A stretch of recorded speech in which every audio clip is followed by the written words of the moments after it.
আপনাদের একজন কৃতি সন্তান আপনাদের দেশের, আমি ওনাকে খুব ভালোবাসি। আপনাদের এই ব্রাহ্মণবাড়িয়ারই একজন ইসলাম ধর্মের একজন দাদা ভাই, আমার দাদা ভাই তো আমি কাউকে বলি না, বাবাজি বলি, বাবাজি বলি। বাবাজি আমার হুজুর তাহেরি হুজুর ভালো কথা বলে। তাহেরি ওয়াজ আমি মাঝে মাঝে শুনি। আমি আজ পর্যন্ত তাহেরির মুখে কিন্তু কোনো অন্য ধর্মের নিন্দা শুনিনি। আপনারা শুনছেন কিনা আমি জানি না, শুনেছেন? শুনি। আমি কিন্তু ওয়াজ শুনি। আমি অনেক মাওলানার, আর একজন সারা বাংলাদেশের একজন আল্লাহর ওলি, ইসলাম ধর্মের একজন আল্লাহর ওলি, তাকে আমি এই ইউটিউবে ছেড়ে দেবে, শুনুন। আমি তাকে শ্রদ্ধা করি। সে হচ্ছে ফরিদপুরের কৃতি সন্তান, ফরিদপুর জেলা অন্তর্গত নগরকান্দা থানা, আব্দুল গফফার সাহেব। আব্দুল গফফার সাহেব, যদি এই দেশের মুসলমান কেউ থেকে থাকেন কিংবা হিন্দু ভদ্রলোক যারা আছেন, যারা ওয়াজ শুনে বেড়ান, যদি কোনোদিন আপনাদের ব্রাহ্মণবাড়িয়া আব্দুল গফফার সাহেব আসে, শুনে রাখবেন তার কথাগুলো তাৎপর্যপূর্ণ। আব্দুল গফফার সাহেবের মুখে জীবনে কোনোদিন কোনো কারো নিন্দা, চর্চা, হিংসার কথা কোনোদিন আমি শুনিনি। আমি ছোটবেলা থেকে আমি তার ওয়াজ শুনি। এটা আমি সাধু হয়েছে কি হয়েছে, অন্য ধর্মের ভালো কথা গ্রহণ করতে তার দোষ নেই, ভালো কথা শ্রবণ করা যাবে।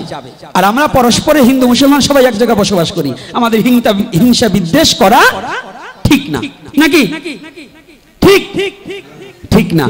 তাহলে এই যে আমি তাহেরির ওয়াজ শুনি, কারণ শুনি একটাই কারণ, ওনার মধ্যে কোনো, ওনাকে কে কি বললো ওটা দেখার প্রয়োজন না, কিন্তু আমি তো ওনার মধ্যে কোনো দোষ খুঁজে পাইনি, তাহলে আমি ওনাকে খারাপ বলবো কেন? এই যে আব্দুল গফফার সাহেব, ওনাকে আমি প্রণাম করি, দূর হইতে প্রণাম করি। কেন প্রণাম করি? যে উনি একজন ভালো লোক। তাই যাক, আমি আর দীর্ঘায়ু করব না ওদিকে কথা, এদিকে আর একটু সময় অতিবাহিত করব। কত সময় হয়েছে একটু দেখি, কি ছেড়ে দেবো আলোচনা না আর একটু সময় করব? অধিবাস আছে কিন্তু কি করব? মায়েরা কথা বলে নগো ক্ষুধা লাগছে, কি আর একটু সময় আলোচনা করব নাকি? আপনারা কি বলেন? আবার যেন বলেন না যে আমাদের ওই গুসাই বকাবকির জন্য আমাকে অধিবাস কীর্তন পিছনে চলে গেল। করব? রাধে রাধে।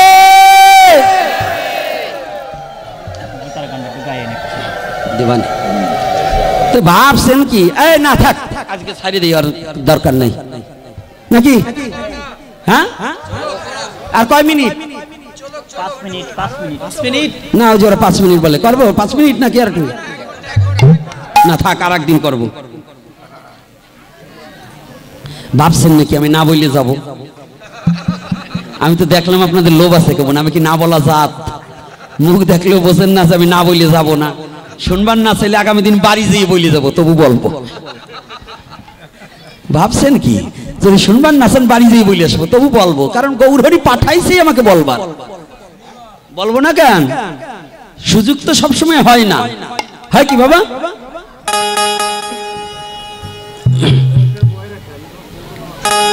এইবার কৃষ্ণকে চিনা সাধারণ জ্ঞানে চিনা যায় না। গতকাল আমাকে এক ভদ্রলোক দিয়ে বলছে, বাবা রাসের কথা বলবেন। বাবা কি আছে? আছে অবশ্যই। এই রাসের আগে যে লীলাগুলো, এই লীলাগুলো আগে জানতে হবে। কেন বলছি? আমাদের বর্তমান সমাজে আলোচকরা ফট করেই আগে রাধা কৃষ্ণের প্রেম কাহিনী আলোচনা করে, আগে পরে যে আরো লীলা আছে ওইখানে হাত দেয় না।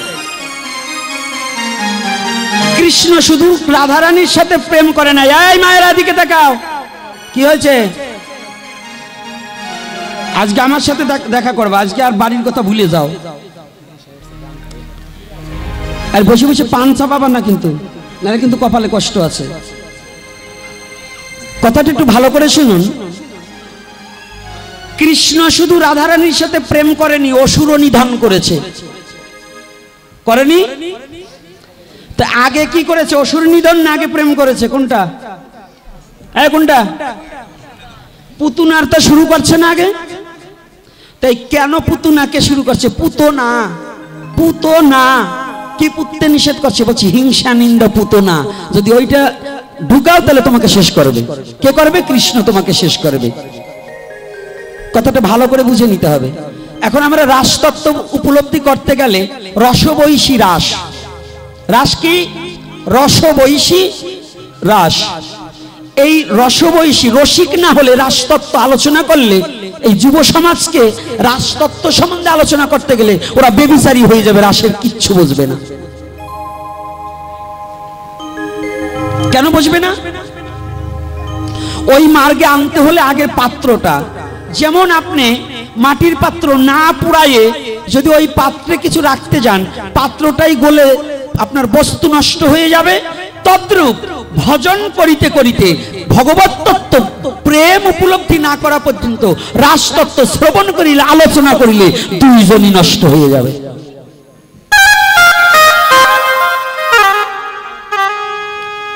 একটা হচ্ছে কুঞ্জরাস আর একটা হচ্ছে রাস। শারদীয় পূর্ণিমায় যেদিন, নাকি শারদীয় পূর্ণিমায় রাস হয়েছে না? এখন কখন রাস হয়? কখন? শারদীয় পূর্ণিমা, ওটাকেই শারদীয় পূর্ণিমা বলা হয়। তাহলে যখন এই পূর্ণিমায় রাস করেছিলেন কে? ভগবান কৃষ্ণ। তার বয়স ছিল কত? কত ছিল? 8 বছর কয়েক মাস, 8 বছর 7 মাস। রাধারানী বয়স ছিল কত?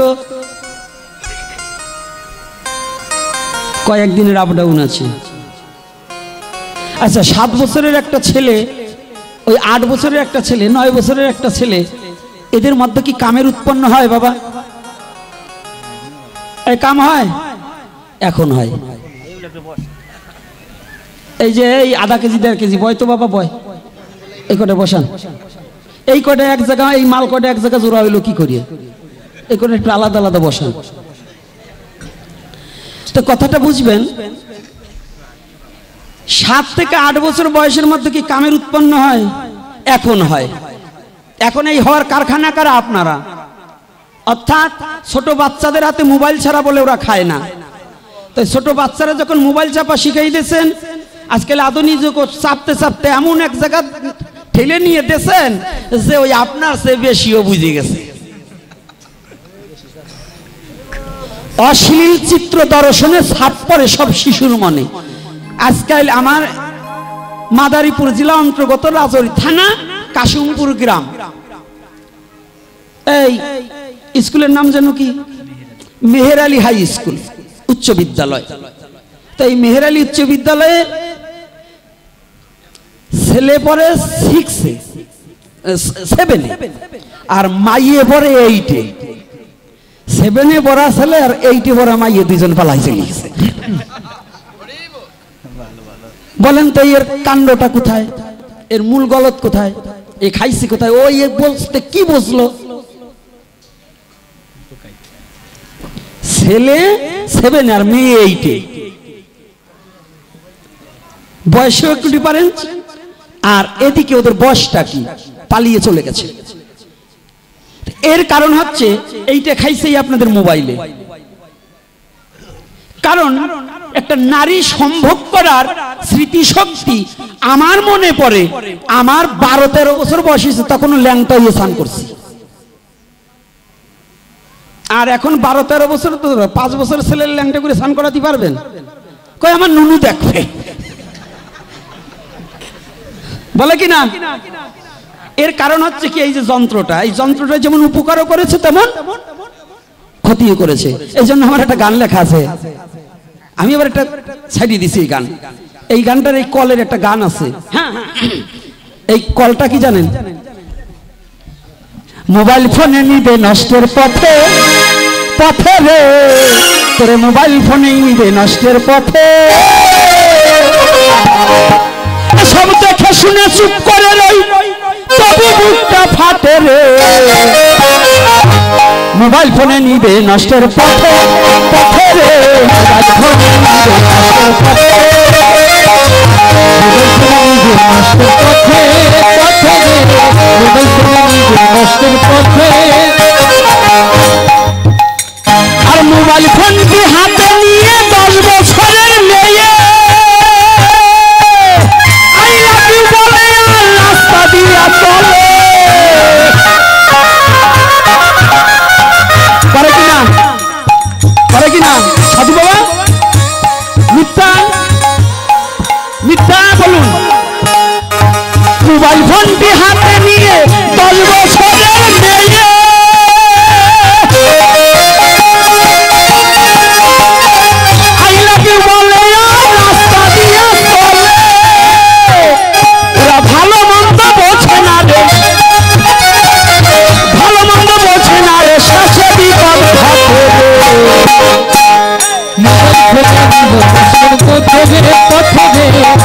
ঠেলে নিল কষ্টের পথে।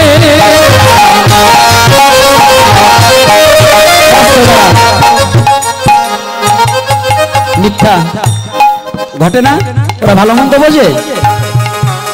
তাই আমাদের কৃষ্ণর তত্ত্বের সাথে সাধারণ মানুষের দেহের তত্ত্বের সাথে একাকৃত করলে কখনো কৃষ্ণ তত্ত্ব বোঝা যাবে না।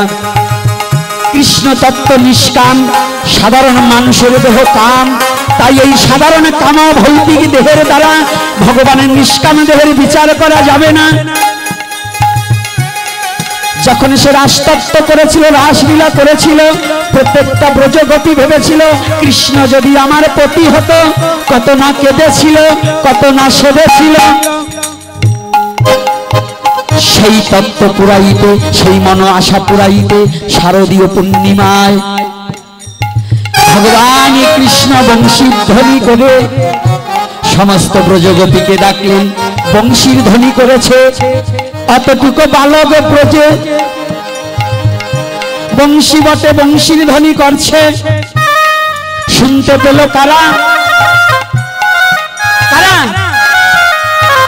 ওই বাসী কেউ শুনল, কেউ শুনল না রে, কেউ শুনলো কেউ শুনলো না রে, কেউ শুনল, কেউ শুনল না রে, কেউ শুনলো কেউ শুনলো না রে। বাঁশি বাজে বৃন্দাবনে, কেউ শুনে, কেউ শুনে না রে, বাঁশি বাজে বৃন্দাবনে, রাধে কেউ শুনলো না রে। বাঁশি বাজে বৃন্দাবনে, কেউ শুনে, কেউ শুনে না রে, বাঁশি বাজে বৃন্দাবনে, কেউ শুনে কেউ শোনে না রে। কি সবাই শুনতে পেয়েছিল? ব্রজে আর রমণী ছিল না? কি ব্রজে আর নারীগণ ছিল না? কারা শুনেছে? ওই কৃষ্ণে নিবেদিত প্রাণ যার, ওই বাসী তারাই শুনেছে। ওই বাসী কারা শোনেনি? বাসী আনে কভু শুনে না রে, বাসী আনে কভু শুনে না রে, বাঁশি আনে কভু শোনে না রে। যাদের কৃষ্ণ দত্ত মন হইয়াছে তারা বিনে শুনে না রে, কৃষ্ণ কথা মন হইয়াছে তারা দিনে শুনে না রে। ভগবান কৃষ্ণ যেদিন বংশী ধ্বনি করে ডাকছে, আজ শুভ সময় হয়েছে, তোমরা ছুটে আসো। সবাই ছুটে চলল, কৃষ্ণের বাঁশি শুনে সবাই যাচ্ছে। ভগবান কৃষ্ণ বালক রূপী কৃষ্ণ যেদিন ওই রাসের চাকা ঘুরেছিল রাস মণ্ডপে, একাই কৃষ্ণ নায়ক অধীশ্বর ভগবান কৃষ্ণ পরম পুরুষ যখন বংশীধ্বনিতে মাতোয়ারা হয়ে গেল, রাসের চাকা ঘুরিতে লাগিল, ভগবান নৃত্য আরম্ভিল। ঠিক বাম ভাগে শ্রীমতী রাধারানী গিয়ে দাঁড়াইল। ইতিমধ্যে সমস্ত ব্রজগোপী যত গোপী তারা এক একজন যার যার ডাইন ভাগে তাকাইয়া রয়।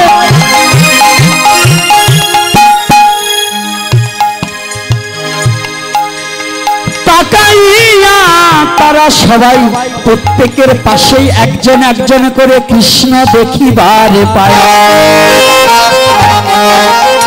তাই দেখে যত গোপী তাতে কৃষ্ণ, যত গোপী তত কৃষ্ণ, দেখে যত গোপী তত কৃষ্ণ, যত গোপী তত কৃষ্ণ। তাহাদের হইল আনন্দ, যত গোপী তত কৃষ্ণ, তাহাদের হইল আনন্দ, যত কৃষ্ণ তত যত গোপী তত কৃষ্ণ। ও কর্তারা, যারা কৃষ্ণ দোল ধরো, তুমি দুইজনের ঘরে এক সময় যাইতে পারো? পারবে? এই যারা কৃষ্ণ লীলা দোষ ধরো, কৃষ্ণ বস্ত্র হরণ করেছিল, এই কোন চোরের বাচ্চা চোর বলছে রে কৃষ্ণ নিজে বস্ত্র হরণ করেছে? কোন চোরের বেটা চোর বলছে? আয় আমার সামনে, কে বলছে কৃষ্ণ বস্ত্র হরণ করেছে? চোরামি করতে জায়গা পাও না চোরের দল, হলো মিথ্যাবাদীর দল। ভগবান কৃষ্ণ বাঁশি বাজাচ্ছে, পবনদেব আনন্দিত হইয়া সখীদের আত্মনির্ভরশীল করাবার নিমিত্তে পবনদেবে নিজে বস্ত্র নিয়ে ডালে বাঁধিয়ে রাখলেন। আমার ভগবান কৃষ্ণ কখনোই বস্ত্র ধরেনি। তোমার মতো লুচ্চা না, তোমার মতো চরিত্রহীনা না, তোমার মতো লম্পট না আমার ভগবান যে মেয়ে ছেলের বস্ত্র ধরে টানবে। তুমি যা করো তাই ভাবো। যারা আটিশ করছে না, ওই যে আমার এই পণ্ডিত আবার একটু কোথা দিচ্ছে, যারা আটিশ করে ওরা ভাগবত পড়িয়ে আটিশ করে, ওকে মন কল্পিত ভাবে আটিশ করে। ভাগবত পড়িয়ে আটিশ করতে হয়। এই জন্য যে আমি আমার শিষ্যের বাড়ি অনেক সময় অনেক ঘরের বিগ্রহ ছিঁড়ে ফেলে দেই, ভগবানের বিগ্রহ তবু ছিঁড়ে ফেলে দেই। কেন ছিঁড়ে ফেলে দেই? যে এইটা দেখা যাবে না। কেন দেখা যাবে না? এই আটিশের সাথে আর ভগবানের ভাগবতের সাথে বয়সের সাথে কোনো মিল নাই। ওই গ্রন্থ দেখলে আর পাপ হবে, ওই রূপ দেখলে। এই জন্য কথাটা বুঝতে পারা গেছে কি? রাধে রাধে। কি ভয় পাচ্ছেন নাকি? নাকি না মিথ্যা বলছি? তাহলে এই আটিশমানদের সব আটিশ গ্রহণ করা যাবে না। ভগবান কৃষ্ণ কখনো বস্ত্র চুরি করেনি, এটা মিথ্যা বানোট কথা। আসুন উল্টিয়ে দেব। মানভঞ্জনে পালায় পদাবলী কীর্তনীয় কি সুন্দর আপনাকে নাচাবার জন্য কি কয় যে ভগবান তৈরি নিচ্ছে চন্দ্রাবলী নারী। ওর বাবা যাই দেখছিল ভগবান চন্দ্রাবলী ধরে নিছে। এই ভগবান যদি নিজে যেয়ে ধরা না দেয়, ভগবানকে ধরে নেওয়ার মতো যোগ্যতা কার আছে গো?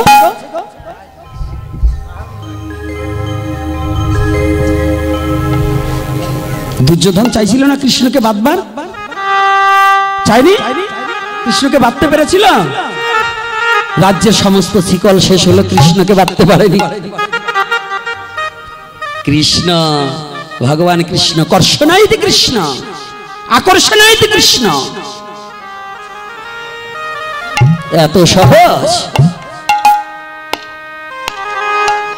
তাহলে রাসতত্ত্ব কখন জানেন? রাস লীলাটা কি? নিষ্কাম জগতের লীলা। কাম থাকিতে কখনো রাসকে অনুভূতির জগতে নেওয়া যায় না। আগে নিষ্কাম দেশে যেতে হয়, তখন রাসের রস বৈশী রাস। রাস হয় কিসে? জীবাত্মার পরমাত্মার মিলনে নিজের দেহের মধ্যে রাস উদয় হয়ে যায়। ভজন করিতে করিতে জীবাত্মা উপরের দিকে ভাই আর পরমাত্মা নিম্ন দিকে ভাই। দুদলে দুজনের যখন মিলন হয়, তাহাকে রাস তত্ত্ব বলে রসে পরিণীত হয়।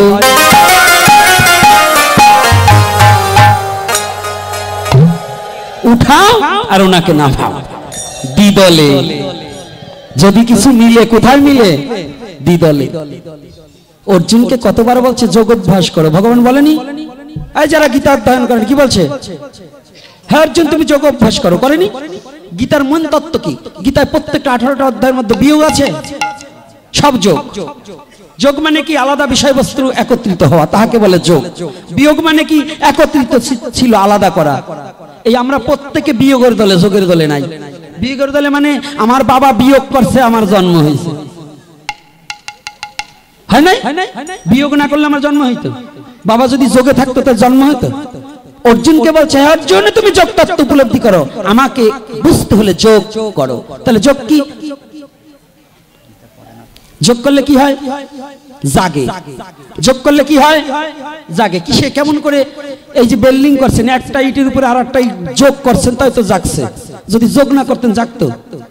তাহলে আপনি যোগ করলে আপনার জাগবে কি? এখানে বুঝতে হবে। আপনি যখন যোগ সাধনা প্রাণায়ামের মধ্য দিয়ে, এই যে যখন প্রাণায়াম কাকে বলছে? হ্যাঁ প্রাণায়াম কাকে বলছে? বলি একবার ধারা একবার সারা, একবার ধারা একবার সারা, একবার ধারা একবার সারা, একবার ধারা একবার সারা, জানে শুধু রসিক দাদা, একবার ধারা একবার সারা, জানে শুধু রসিক দাদা, একবার ধারা একবার সারা। কি তোমার কাজ? গুরু খালি কানে কুরুত দিলে হবে না। আজকাল কানে কুরুত দেওয়া গুরুর অভাব নাই, একটু শিখতে হবে।